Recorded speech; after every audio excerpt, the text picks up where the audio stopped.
it was a better time. I spent the weekend, like probably a lot of you did, looking at my phone and just feeling shocked and sick about what is happening in Minneapolis. These one video after another, screaming people being torn from their families, Americans, people who were born in the United States being pulled out of their cars for the crime of having an accent or whatever, children, small children, babies being tear gassed, taken into custody, separated from their parents.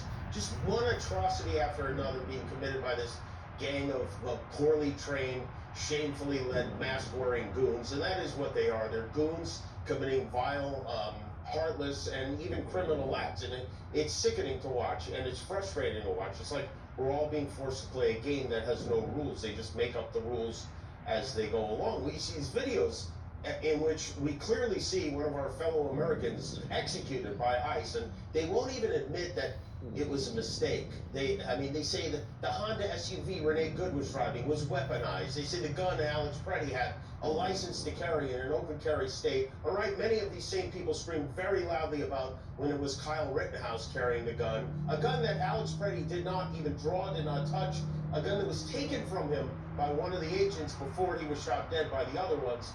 They fired 10 times on an ICU nurse.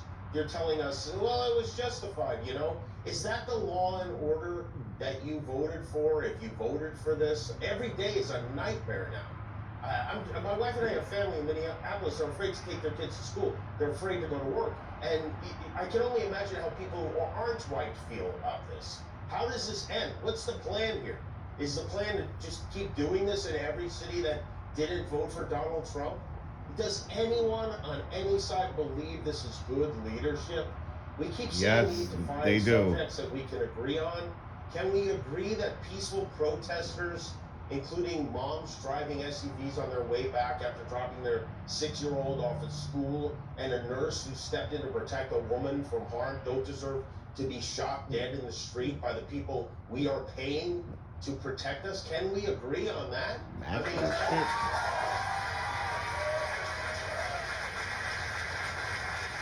we agree that when we see a person murdered in cold blood, that there should at least be an investigation of that? And that our head of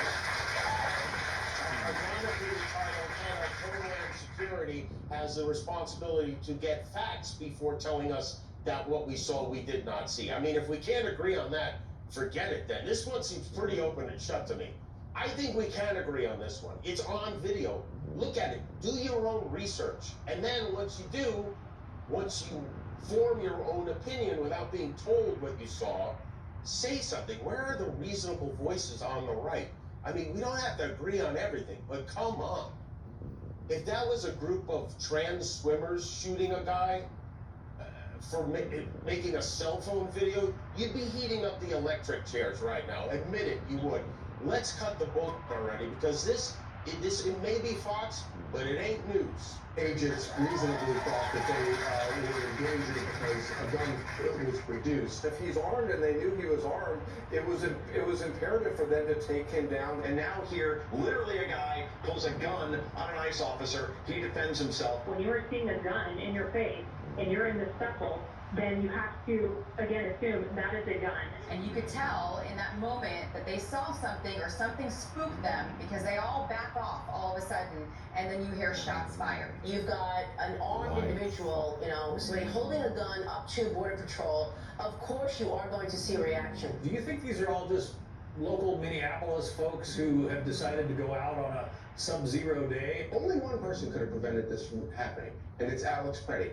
What he did put agents in a situation where they had to use deadly force. These officers very well could have prevented a major mass shooting of multiple officers today. Oh, please.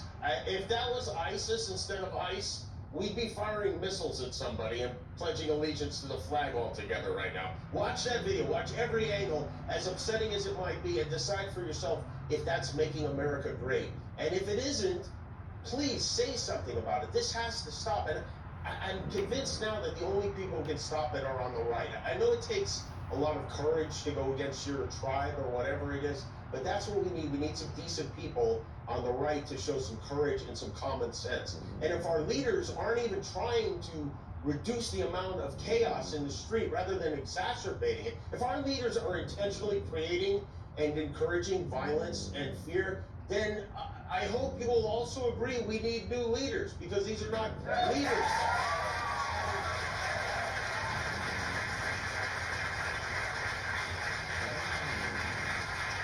And to the people of Minneapolis, to the Creddy family and the Good family, and these people who are looking out for their neighbors, we want you to know that we are with you and you are not alone.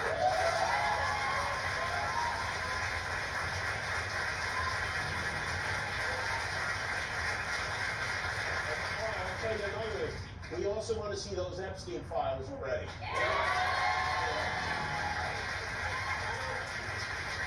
I don't believe Trump has a plan of any kind when he does this stuff, but I think the scoundrels who work for him do. Our esteemed Attorney General Pam Bondi, who runs the Justice Department, sent a letter to the governor of Minnesota, Tim Walz, asking for, among other things, all of Minnesota's voter rolls in exchange for de-escalation from us. She sent him a cease and desist to be a democracy letter, which Governor Walz, to his credit, flatly denied. Look, I think everybody understands what the last request was, totally unrelated to anything on the voter files. This is, again, as the Attorney General said, Donald Trump telling everybody that the election was rigged, who started all this nightmare for America, has nothing to do with it. And I would just give a pro tip to the Attorney General. There's 2 million documents in the Epstein files we're still waiting on. Go ahead and work on those. Yeah. Oh, the Minnesota hot drop right there. Yep.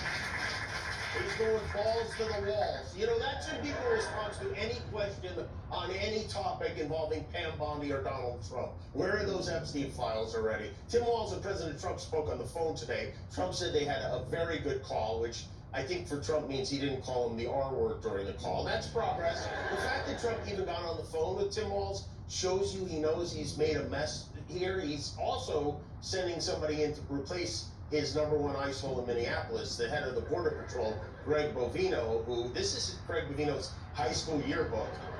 And this is what would happen if the Proud Boys recruited McLovin. This is what would happen. That year, Greg and a cantaloupe with a hole in it were named cutest couple. He was voted most likely to be hospitalized with a light bulb in his ass. So Bovino was reportedly being either demoted or